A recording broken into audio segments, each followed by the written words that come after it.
is the Abby Normal Podcast, here to tell you that you're weird and that's normal. VM is all-encompassing. Voicemails, voice memos, vagina monologues. It's the shit that, like, we weren't intentionally recording. Right.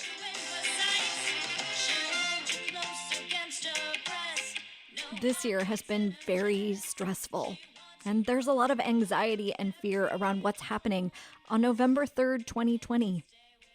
This little VM is not about politics. It's about one coping strategy that people have been using for all of time: smoking. Here's Vicky and I sharing our most distinct memories of the comfort of a cigarette during life chaos, and our parents getting real with us. My most distinct memory of smoking is my husband and I broke up.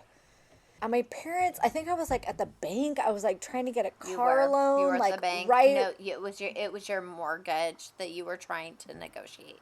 Or it was my car broke down and I needed to buy a new car right then. Oh, And I yeah. was trying to buy it like because our bank accounts were connected. So I was like, well, I'll buy a car. But he had to sign for it, but he wouldn't because he was leaving me.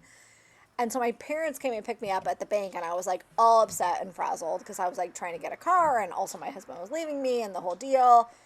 My dad was like, where do you want to go? And I was like, I don't care. I just need to smoke. And my mom was just like, smoke in the car. It's fine. And I lit up a cigarette in my parents' car. And that was like the first time it was like, you know.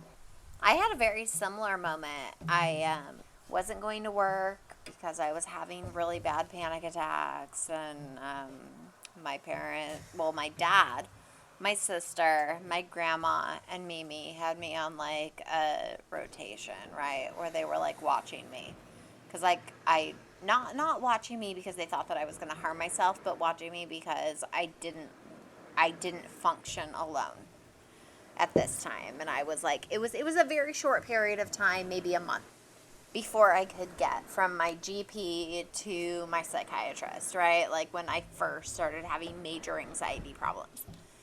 And I was driving with my dad and I started having a panic attack.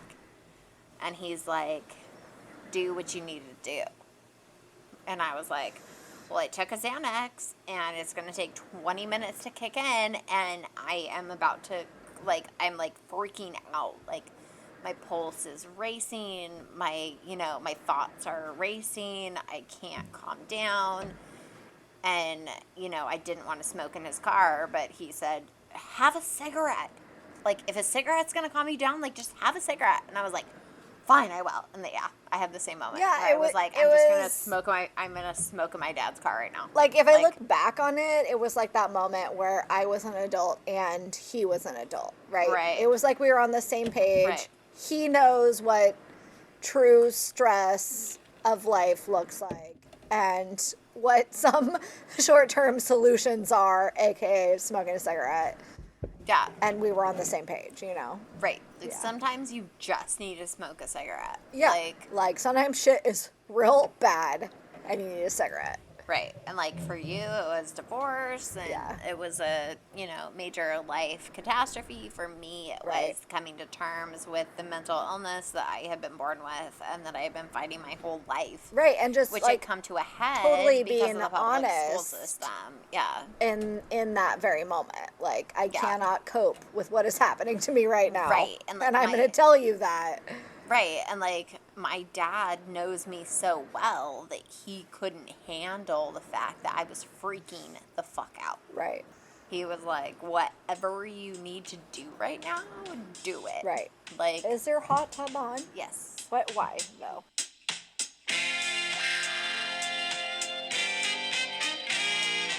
Our friends Darlene and Jen were able to break up with their cigarette companion, which is the recommended course of action. So you're still a smoker, right? No, I haven't you did? smoked. No, I went to those and then I went to nothing. I did what like Damn, girl. what the ads say you're supposed to do, right? Right. Isn't that the idea? Okay, but how did you transition off of the e-cigarette? The e-cigarettes? Well, I didn't have a Juul, so that might have helped. It does, I'm sure. I had like other, like a bunch of the like the shitty brands. Yeah. And I would like go from shitty brand to shitty brand, so that, you know, probably helped. And so I was just like, yeah, this isn't Just like doing it anymore. tapered off. And then and part of it is that my husband has zero tolerance for smoking anymore. Oh. Like he used to smoke, but he like will just go nuts if I smell like cigarettes, which was why that worked really well. Yeah. But it just, to me, wasn't the same as cigarettes. So I kind of quit vaping, and then he left town, and I was like, fuck yeah, I'm buying a cigarette right now. Like, literally, I dropped it off the airport, and I went to the gas station, and I bought a pack of cigarettes. And I got sick. I puked. Oh, wow. I smoked 2 of them, and I puked. Wow. And I was like, okay, well, consequences. Yeah. And I threw the pack away, and that was it. And that was like 3 years ago. I've talked to a lot of people that have used e-cigarettes in general. And after you use it for a little while and you're not smoking cigarettes and you try to go back to smoking cigarettes, it makes you physically ill. It's awesome. My waxologist was actually talking about that with me today. I didn't know what had done it, but that makes sense that the e-cigarettes did it, because I had been smoking them for probably 4 or 5 months. Right. Of that 6. Like, and I mean, super sick. And then I tried again, like later that day. I didn't actually throw the cigarettes away right away. I tried again later that day, and not only did I throw up again, but I was nauseous like all night. Right. And the next morning I woke up and I threw the cigarettes away, and that's the last time I had a cigarette. Yeah. So it worked, because without that natural consequence, I never would have quit. Yeah. And like the immediate consequence, you know? Oh, yeah. It was, where you can make the correlation. Yeah. Cigarette, barf. cigarette barf. Yeah. So it's over. It's done. Yeah. It's amazing. It's good. Yeah. I was a smoker. No, I mean, I think I quit a couple times, maybe in my late teenage years, but I always end up going back to it. Mm-hmm. It's a good friend. Yeah. Yeah. It was like an ongoing thing. And then when I got pregnant with my daughter, quit again. It was like for 2 years maybe. And then like had the too many drinks at a bar, like, sure, just give me one moment, and then went back to it. Mm-hmm. Did that a couple more times. And then finally quit for good, like 3 or 4 years ago. Yeah. How'd you finally do it? I switched to vaping for a little bit, which now everyone's like, that's horrible for your health. But at the time, no one knew that. So it seemed like a better thing to do. And then what I actually did, I don't know if this is advisable. We're not advising anything right now. Don't know if this is advisable, but I started smoking cigars. I was dating a guy who smoked cigars, and he talked me into and taught me how to really appreciate cigars, and I got really into it, and then that shifted my relationship with smoking. Right. Because it's a different thing, you know? Like, absolutely. When you smoke a cigarette, you're doing it because you're like anxious and stressed or bored or, you know, all of these negative things, and you're trying to fix it. But a cigar, like, that's commitment. You need to sit outside for like an hour. It's like very kind of meditative almost. It activates a whole different side of the brain. Right.